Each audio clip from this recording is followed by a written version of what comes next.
गुरुर्विष्णु गुरुर्देवो महेश्वरः साक्षात् परं ब्रह्म तस्मै श्री गुरवे नमः।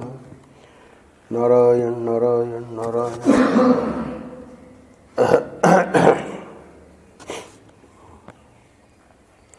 3 अप्रैल आज आनंद रस रत्नाकर के पृष्ठ में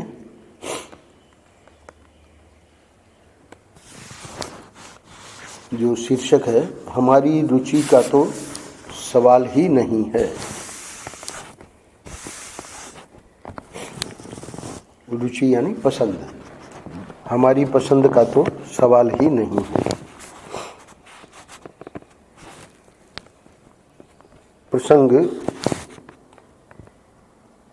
दृग्दृश्य विवेक ग्रंथ में से लिया गया है। कथा बड़ी प्रसिद्ध है।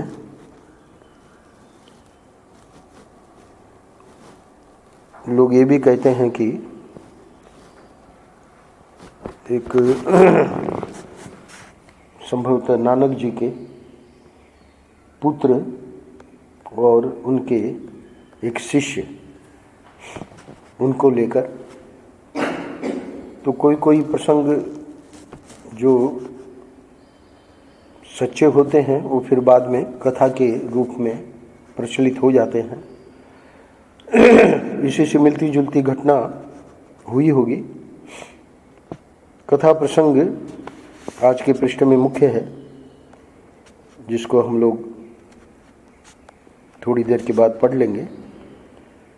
और परम पूज्य महाराज जी ने उसी कथा प्रसंग में से जो आज के लिए संदेश है वो है समर्पण का।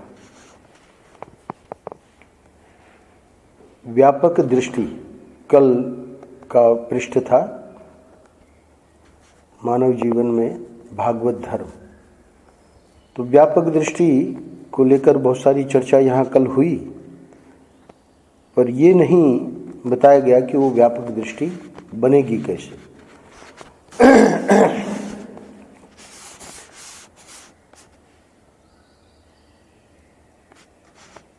सत्संग में महापुरुष लोग कुछ सूत्र देते हैं और ये सूत्र यत्र तत्र हमको मिलते रहेंगे इसी ग्रंथ में। पर आज का जो ये कथा प्रसंग है, इसको समझने के लिए कथा प्रसंग को नहीं समझना है। कथा प्रसंग तो बहुत सरल है, पर कथा प्रसंग में जो बताई हुई बात हम अपने जीवन में कैसे उतारें। तो हमारी दृष्टि गई, जब भगवान शंकराचार्य पूरी पीठाधीश्वर आए हुए थे, राम हरि कुंज से राम भैया के पिताजी और राघव भी आए थे सुनने के लिए। तो उन्होंने हमको एक पुस्तक दी और कहा कि बाबूजी के समय में इस पुस्तक में कल्याण के जो पुराने अंक हैं, यानी स्वतंत्रता के पहले 42 में महर्षि ने संन्यास ले लिया था, तो 42 के पूर्व महर्षि कल्याण में थे। उन सिर्फ महर्षि के लेखों का नहीं, और भी चक्र जी के और भी बड़े बड़े जो लेखक हैं, छोटा सा संकलन था फाइल जैसी। तो उन्होंने कहा कि इसमें आप ये देख लें कि महर्षि के जो पुराने लेख हैं वो सब बाद में ग्रंथों में आ गए कि नहीं। तो मैंने देखा और एक, बाकी तो सब आ गए थे, ये भक्ति सर्वस्व में लाया हूँ। एक जो लेख था उसके बारे में हमारे मन में शंका थी। उस समय भक्ति सर्वस्व हमने नहीं खोला, पर उस लेख में बहुत काम की चीज़ मिली। बाद में आगे चल के हमको पता लगा कि वो लेख इसमें आ गया है, उसका नाम बदल दिया। वहाँ मूल लेख में लेख का नाम था, शीर्षक था नमस्कार से भगवत प्राप्ति। नमस्कार मात्र से, नमस्कार नहीं, नमस्कार मात्र से भगवत प्राप्ति। तो इस पुस्तक में उसी लेख का नाम नाम और प्रणाम। तो ये बहुत आगे चल के हमको पता लगा, आगे चल के मतलब बाद में जब हमने देखा तो इस लेख में कुछ प्रैक्टिकल बात हम लोगों के काम की है, जो आज का जो पृष्ठ है उसको समझने में, समझने का अर्थ जैसे मैंने बताया कि इसको जीवन में कैसे उतारना है। क्योंकि यहाँ जो दो शिष्य हैं, एक पुत्र है और एक शिष्य है, तो शिष्य कहता है गुरु को कि हमारी रुचि का तो सवाल ही नहीं है। तो आखिर में ये जो इसके अंदर भाव आया, ये भाव हमारे में कैसे आवे। यानी ठाकुर जी के प्रति हम जब चाहते हैं कि अपना आत्मसमर्पण कर दें, सद्गुरुदेव के श्री चरणों में चाहते हैं, पर हम देखते हैं कि प्रैक्टिकल में ये नहीं हो पाता। ये अपना जो मैं है ये बना रहता है। तो यहाँ संवाद है, संवाद में बहुत सरल करके महर्षि ने समझाया है कि ये जो मैं है ये आत्मसमर्पण पूर्णतया क्यों नहीं हो पाता।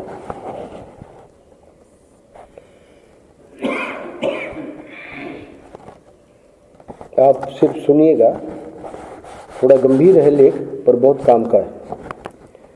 लेख पूरा नहीं पढ़ रहा हूँ, थोड़ा सा अंश उसका जिसमें प्रैक्टिकल करके, महर्षि की शैली थी कि कोई चीज़ जो कठिन है उसको प्रैक्टिकल करके दिखा दें। एक बार मैं अपने गुरुदेव के सम्मुख बैठा हुआ था, मैंने प्रार्थना की, गुरुदेव आप कहते हैं कि आत्मसमर्पण एक ही बार होता है, वह कैसा आत्मसमर्पण है वही करवा दीजिए ना। गुरुदेव ने कहा अच्छी बात, करो। अब यहां से प्रैक्टिकल शुरू होता है। गुरुदेव शिष्य से आत्मसमर्पण करवा रहे हैं। इसमें कोई संकल्प आदि की बात नहीं है, इसमें समझ की बात है। सबसे पहली समझ क्या देते हैं गुरुदेव, सुनो। संसार की सभी वस्तुएं भगवान के चरणों में अर्पित हैं, वे सदा से अर्पित हैं ही। उन्हें अनर्पित, अनर्पित यानी अर्पित नहीं है, ऐसा समझना ये तो अज्ञान है। तो जब ये भाव हम लावेंगे कि जितना जो कुछ है ये सब भगवान की हैं, तो इस ज्ञान से वो जो अज्ञान था कि ये अनर्पित हैं, वो अज्ञान निवृत्त हो गया। तो ये जो प्रथम कदम है कि सब कुछ ठाकुर जी का है, तो ये इतना कठिन नहीं है। तो इसने क्या कहा शिष्य ने, मैंने कहा निवृत्त हो गया। तो ये तो सरल है। अब देखिए गुरुदेव क्या पूछते हैं, क्योंकि अज्ञान निवृत्त हो गया, अनर्पित नहीं है, सब कुछ भगवान के अर्पित है। तो अब गुरुदेव प्रश्न पूछ रहे हैं। उन्होंने पूछा, तुम बताओ ये शरीर किसका है। तो अब जब अर्पित कर दिया तो शिष्य क्या कहता है, मैंने कहा कि ठाकुर जी का, जिनको हमने अर्पित कर दिया उनका है। अगला प्रश्न, गुरुदेव ने कहा अच्छा ये समझ किसकी, ये अर्पित हो गया है, ये समझ किसकी है। तो शिष्य क्या कहता है, मैंने कहा कि मेरी। गुरुदेव हंसने लगे। क्यों हंसने लगे, क्योंकि जब अर्पित हो गया तो समझ फिर अपनी कैसे रही, है ना। तो हंस के क्या कहा, उन्होंने कहा ये समझ भी दे डालो, यानी इसको भी अर्पित कर दो। तो महर्षि यहाँ इस लेख में बता रहे हैं कि गलतियां कहाँ कहाँ होती हैं और समर्पण कैसे करना है। तो ठीक है, जब गुरु ने कहा कि इस समझ को भी दे डालो, तो शिष्य कहता है कि ठीक है, अब तक जो कुछ समझ रहा हूं यानी बुद्धि या समझूंगा, सब उनकी लीला, सब वे। यानी शिष्य ने ये भाव बनाया कि शरीर भी अर्पित है और बुद्धि भी अर्पित है। दो बातें हो गई। अब तीसरी बात लीजिए। तीसरी बात क्या है? गुरुदेव कह रहे हैं कि इतने से ही आत्मसमर्पण नहीं हुआ। कैसे महाराज? अब समझा रहे हैं। तीसरी स्टेप क्या है? तीसरा कदम है, मैंने समर्पण किया यह भाव भी छोड़ना होगा, और उन्होंने ग्रहण किया यह भाव भी नहीं बनता। ये तीसरा कदम थोड़ा कठिन है, क्योंकि अभी तक तो यही समझ है हमारी कि हम समर्पण करते हैं और वो ग्रहण करते हैं। तो गुरुदेव ने कहा कि पहली तो बात है कि मैंने समर्पण किया, यानी समर्पण का कर्तृत्व, ये भाव भी छोड़ना होगा, और उन्होंने ग्रहण किया ये भाव भी नहीं बनता। ये भाव क्यों नहीं बनता? अभिराम दास जी आए थे तब शर्मा जी ने प्रश्न किया था, हमारे सूरत वाले शर्मा जी ने, भाई ठाकुर जी तो सब करते कराते हैं है ना, पर ये जो तीसरा कदम है ये और विचित्र है। और इसको 5वें अध्याय में स्वयं भगवान ने कहा है, न कर्तृत्वम न कर्माणि लोकस्य सृजति प्रभु, न कर्मफल संयोगम स्वभावस्तु प्रवर्तते, न दत्ते कस्यचित् पापम न चैव सुकृतम विभु, अज्ञाने नावृतम ज्ञानम तेन मुह्यन्ति जंतवः। ये तो सब जब तक हम अपने इस शरीर में मैं माने बैठे हैं, इसको मैं माने बैठे हैं, तब तक ये सब अर्पण क्रिया, ग्रहण क्रिया, ये सब बनता है। अब उस मैं को हटाना है, तो उसके लिए तीसरा कदम बहुत महत्वपूर्ण है और बहुत सूक्ष्म है, बहुत गंभीर भी है। गुरुदेव कहते हैं, समर्पण और ग्रहण दोनों ही असमर्पित और अग्रहित वस्तु के संबंध में होते हैं। भगवान के लिए वैसी कोई वस्तु नहीं है। तुम्हारे मन में जो असमर्पित अग्रहित की भावना थी वह निवृत्त हो गई। तीसरे कदम में बस इतना ही हुआ। ठाकुर जी की दृष्टि में तो ये सब कुछ है ही नहीं। आज सुबह में स्वप्न से उठा, बहुत ही विचित्र स्वप्न था। ऊंची बिल्डिंग में छत में मैं था, शायद 2-3 मंजिल की रही होगी।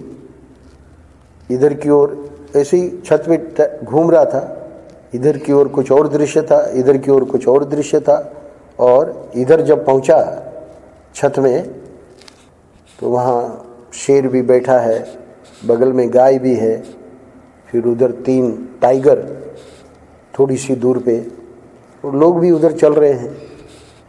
उतने में एक व्यक्ति आया और वहीं से कूद गया नीचे। हमारे मन में हुआ कि ये इतनी ऊंचाई से कैसे कूद गया।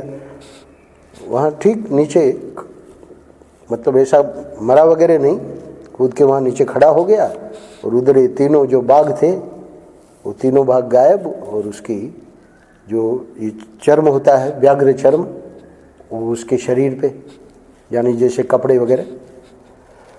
तो कहने का मतलब कि वो जितना जो कुछ जब उठा स्वप्न से, तो ये मन ही पूरी स्वप्न सृष्टि की उसको बना लेता है। गोविंदानंद तो सोए हैं बिस्तर में, न किसी छत में है, न कोई वहाँ से कूदा है, न कोई वहाँ व्याघ्र है ना, न कोई शेर गाय है। तो ये जो वो अग्रहित है, अभी हमारा अर्पित नहीं हुआ, ये सब क्या है? अज्ञान है। तो ये 2 श्लोक मैंने बताए 5वें अध्याय में। वहाँ भगवान कह रहे हैं कि अज्ञाने नावृतम ज्ञानम तेन मुह्यंती जंतवः। अज्ञान के कारण लोगों को पता नहीं है। अभी अज्ञान के कारण ये सब दृश्य और जो भी हम अनुभव कर रहे थे स्वप्न में, तो वस्तु स्थिति का उस समय ज्ञान नहीं था कि मैं तो सोया हूँ बिस्तर में और ये सब बवाल है ही नहीं। तो कहने का अर्थ है वैसे ही चूंकि हम अपने स्वरूप को नहीं जान रहे हैं, इसलिए ये सब अगृहीत और अनर्पित की भावना, इसको तीसरे कदम में हटा दिया। समर्पण और ग्रहण दोनों ही असमर्पित और अगृहीत वस्तु के संबंध में होते हैं। भगवान के लिए वैसी कोई वस्तु नहीं है। भगवान तो जान रहे हैं ना कि मेरे सिवा कोई दूसरी वस्तु है ही नहीं, है ना।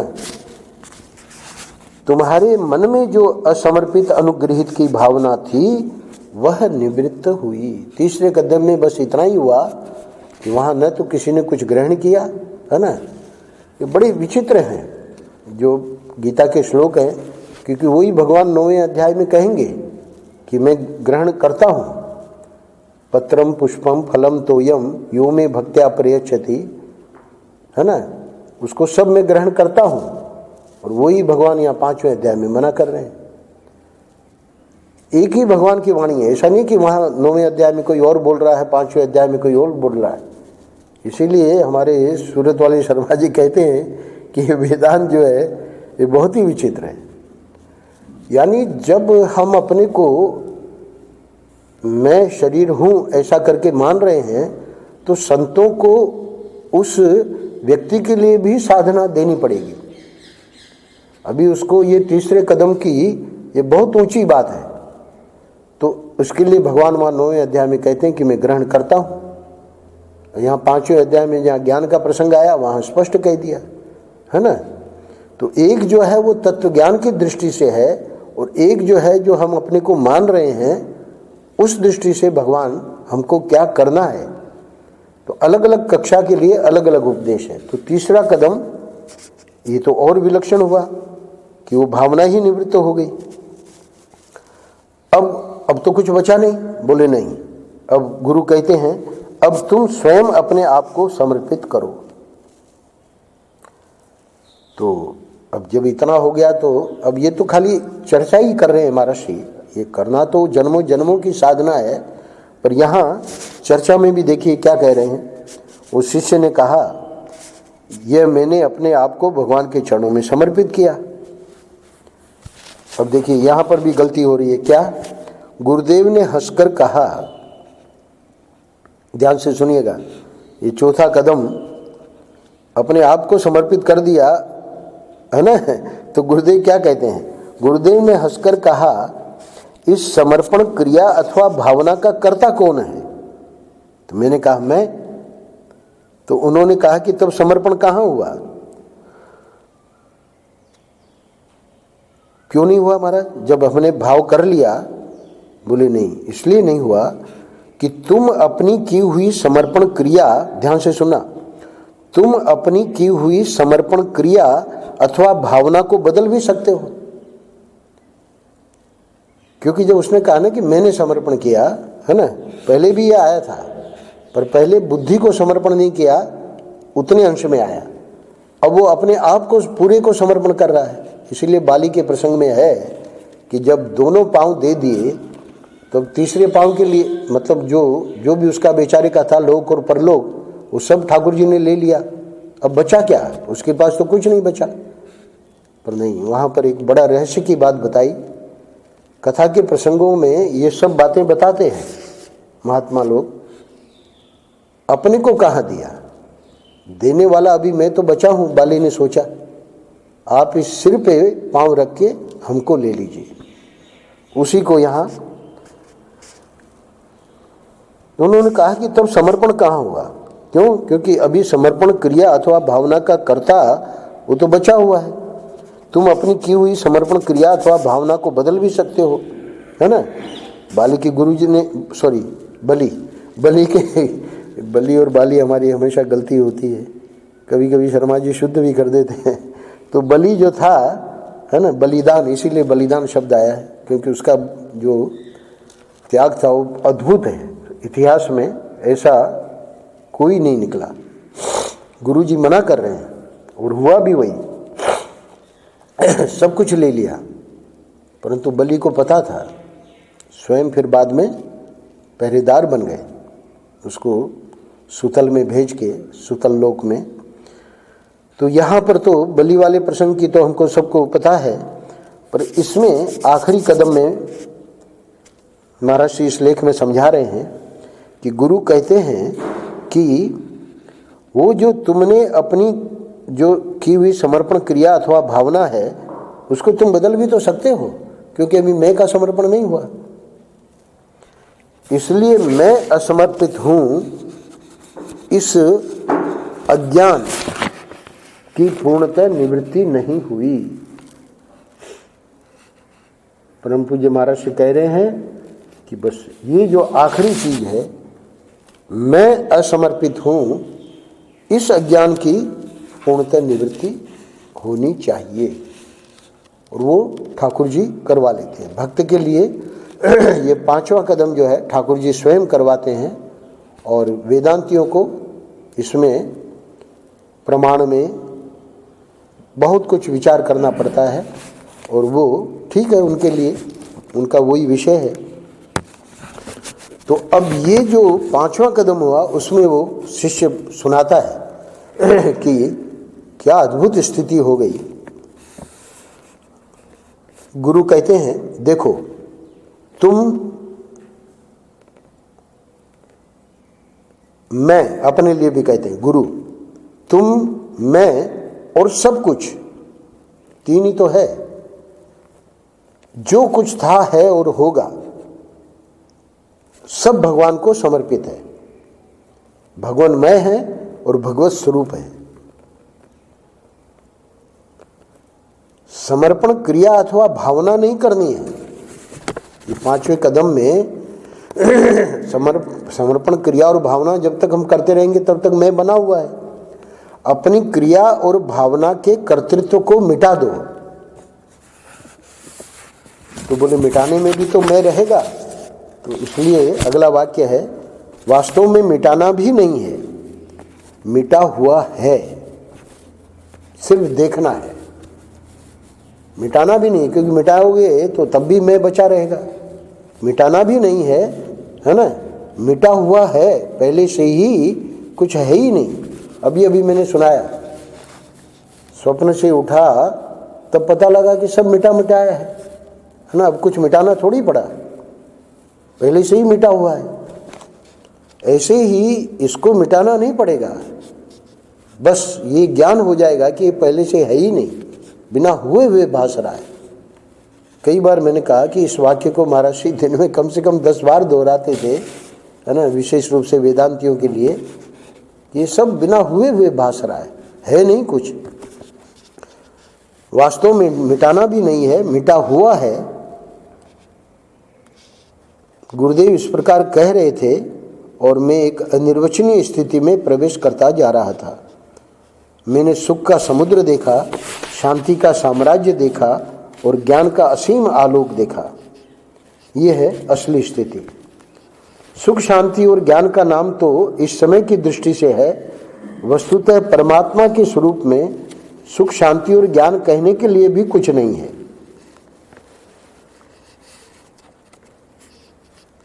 तो अब ये प्रश्न उठा कि अब वो जो जिज्ञासु की वो जो स्थिति बनी, वो स्थिति बदली कि नहीं बदली, इसका भी उत्तर महर्षि दे रहे हैं।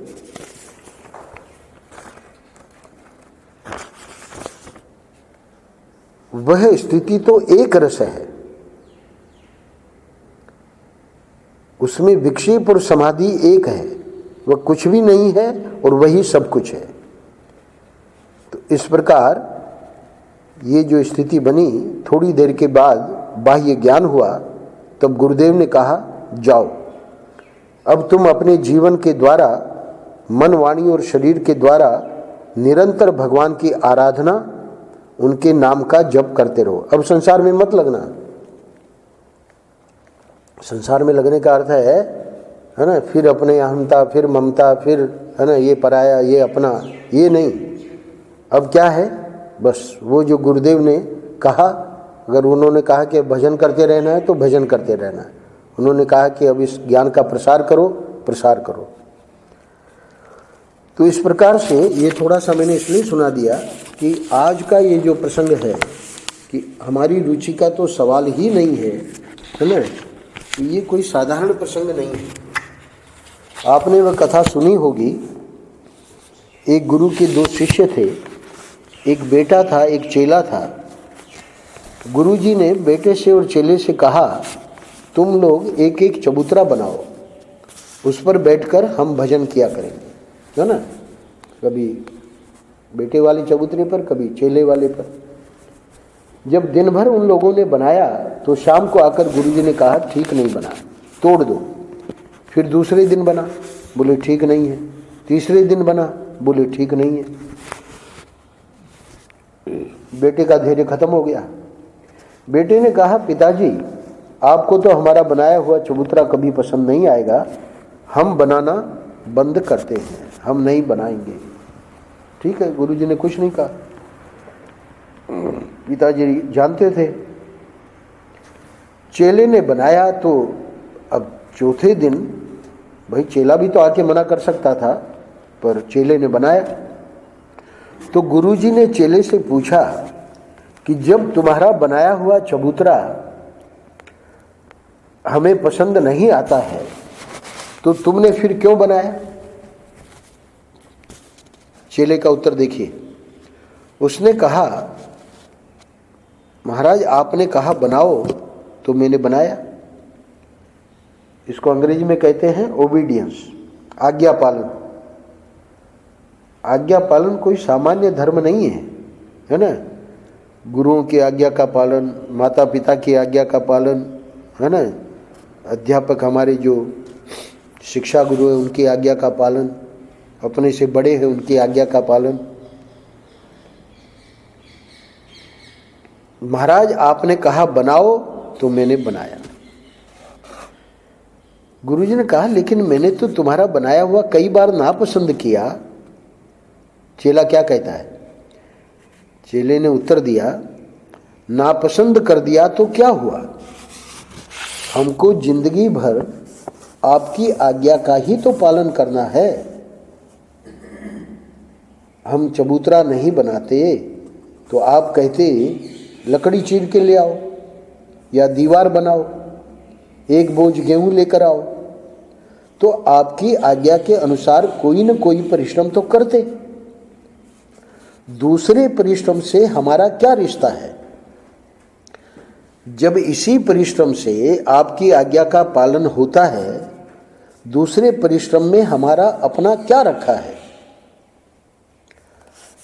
हम तो जिंदगी भर रोज चबूतरा बनावेंगे और शाम को आप कहेंगे तो तोड़ देंगे। उसमें हमारी रुचि का यानी पसंद का तो सवाल ही नहीं है। क्या हम अपने भोग के लिए बनाते हैं? अब यहाँ रुक जाइएगा, क्योंकि ये तो चेला, जैसे अभी मैंने आत्मसमर्पण की बात की तो उसकी निष्ठा है। एक बड़ी प्रसिद्ध पुस्तक है अंग्रेजी में, मिलारेपा करके, एक तिब्बत के गुरु हैं और उसी के शिष्य का नाम है मिलारेपा। वो पूरे ग्रंथ में दिखाया है कि कैसे कैसे गुरु ने उस मिलारेपा से सेवा ली। ये तो चबूतरे की बात है, वहाँ तो पूरे का पूरा भवन बनवा के तोड़वाया। इसी प्रकार की मिलती जुलती, पर उसमें मिलारेपा जो है उसको न ठीक से खाना देना, न उसको ठीक से उसका जो निर्वाह है जो कर रहा है, दिन रात उसमें लगा है, कुछ नहीं, बल्कि उसको और सताना और उस पर गालियाँ देना और उसको मारना पीटना। बहुत ही अद्भुत ग्रंथ है वो, और वो सच्ची घटना है मिलारेपा की। गुरु माता जो थी वो बेचारी तरस आता था उसको कि इसको क्यों इतना कष्ट दिया जा रहा है। वो स्वयं झुंझला जाता था उसको लगता था कि गुरु क्या है, तो कसाई है।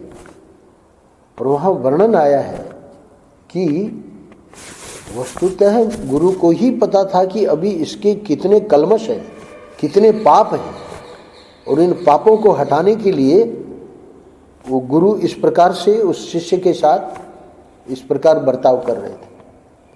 बहुत ही अद्भुत ग्रंथ है। तो यहाँ तो शिष्य ने स्पष्ट कह दिया कि जब इसी परिश्रम से आपके आज्ञा का पालन होता है, दूसरे परिश्रम में हमारा अपना क्या रखा है। बाद में वो मिलारेपा सिद्ध बना, बहुत बड़ा सिद्ध हुआ, क्योंकि सब जितना पूर्व जन्म के कलमश थे गुरु ने इसी एक ही जन्म में सब काट दिए। होता क्या है कि गुरु लोग ऐसी ऐसी आज्ञाएं देते हैं अथवा ठाकुर जी ऐसी ऐसी लीला करते हैं हमारे साथ, हमको समझ में नहीं आता कि हमारे साथ हो क्या रहा है, क्यों इतना कष्ट हमको भोगना पड़ रहा है। परंतु जो बुद्धिमान शिष्य है वो समझ जाता है कि ये कष्ट भोग करने से ही हमारे ये जितने पाप हैं ये सब कटेंगे। दूसरे परिश्रम में हमारा अपना रखा क्या है। हम तो जिंदगी भर रोज चबूतरा बनावेंगे और शाम को आप कहेंगे तो तोड़ देंगे, उसमें हमारी रुचि का तो सवाल ही नहीं है। जब तक इसको शरीर को हम सत्य मान रहे हैं ये मार्ग बहुत कठिन है। इसीलिए या तो आत्मसमर्पण जो अभी अभी मैंने पढ़ा उसको क्रम क्रम से हम समझें। शरीर का समर्पण हुआ, बुद्धि का नहीं हुआ, बुद्धि का समर्पण हुआ है ना, अभी अपने आप का समर्पण नहीं हुआ, अपने आप का समर्पण हुआ फिर भी वो कर्ता बना हुआ है। तो उस लेख में इतना सुंदर महर्षि ने समझाया है कि ये सब कुछ है नहीं। इसीलिए मैंने स्वप्न का दृष्टांत दिया। जब तक स्वप्न चल रहा था उस समय हमको थोड़ी पता था कि ये सब कुछ है नहीं, तो हम बड़े आराम से छत से घूम घूम के देख रहे थे, क्योंकि हम तो छत पर है ना, व्याघ्र वगैरह सब नीचे हैं। परंतु असलियत क्या थी, कुछ नहीं था। इसी प्रकार ये अज्ञान से पूरा का पूरा ये प्रतीति हो रही है। किसके अज्ञान से? हम अपने को नहीं जान रहे, हम अपने को शरीर मान रहे हैं, हम इस संसार को सत्य मान रहे हैं। तो जब तक शरीर और संसार को सत्य मानते हैं तब तक की भक्ति की जो साधना है, समर्पण करो समर्पण करो समर्पण करो, और करते करते करते करते वो व्यक्ति जब उधर तक पहुंचेगा, देखिए बलि के सिर पे भगवान ने अपना पांव रख दिया, तीसरे पांव नाप लिया, तीसरा पांव नाप लिया और हो गया, उसका काम बन गया। तो भक्त के लिए तो ये इसके पूर्व की सब कक्षाएं हमको पार करनी पड़ेगी। आखिर में जाके गिरीशानंद जी महाराज बहुत बढ़िया बात कहते हैं कि जितना अपने से हो सके वो हमको करना पड़ेगा भक्ति में, और अंत में जाके भगवान अपने आप कर लेंगे।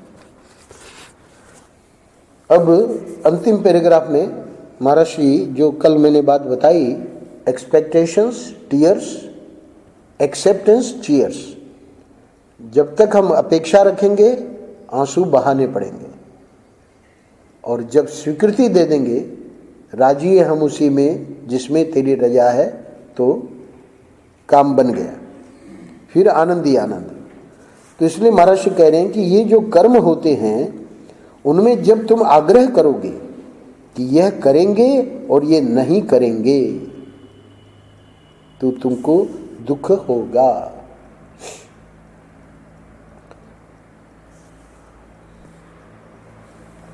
जब आग्रह करोगे कि ये चीज हमारे पास रहे और ये चीज हमारे पास न रहे तो तुमको दुख होगा। एक्सपेक्टेशंस ये सब अपेक्षा है ना, उसमें दुख होगा, टीयर्स। जब सोचोगे कि हमको एक किस्म का मजा मिले, यदि ये सोचोगे कि रोज हमको नमकीन ही मिले, मीठा न मिले, अथवा मीठा ही मिले नमकीन न मिले, तो तुमको दुख होगा। कुछ दिनों पहले मैंने बताया साधना पंचकम में हम लोगों के जैसे भजन करने वाले, सब लोग भजन करने वाले हैं, और विशेष रूप से जिनका फुल टाइम है ना, जिन्होंने इसके लिए घर छोड़ा है, क्या बताया भगवान शंकराचार्य जी ने, ये भूख जो है ये रोग है, ये जो भोजन है ये औषधि है, और जो स्वादु भोजन है उसकी याचना न करे। क्या कह रहे हैं, ये सोचोगे कि रोज हमको नमकीन ही मिले, मीठा न मिले, अथवा मीठा ही मिले, यानी जिसकी जो रुचि है, नमकीन न मिले तो तुमको दुख होगा। यदि तुम सोचो कि जिंदगी भर तुम्हारी औरत जवान ही रहे, तो ये सुख तुमको मिल सकता है कभी? एकदम बेवकूफी की बात है। नारायण नारायण नारायण। श्री राम।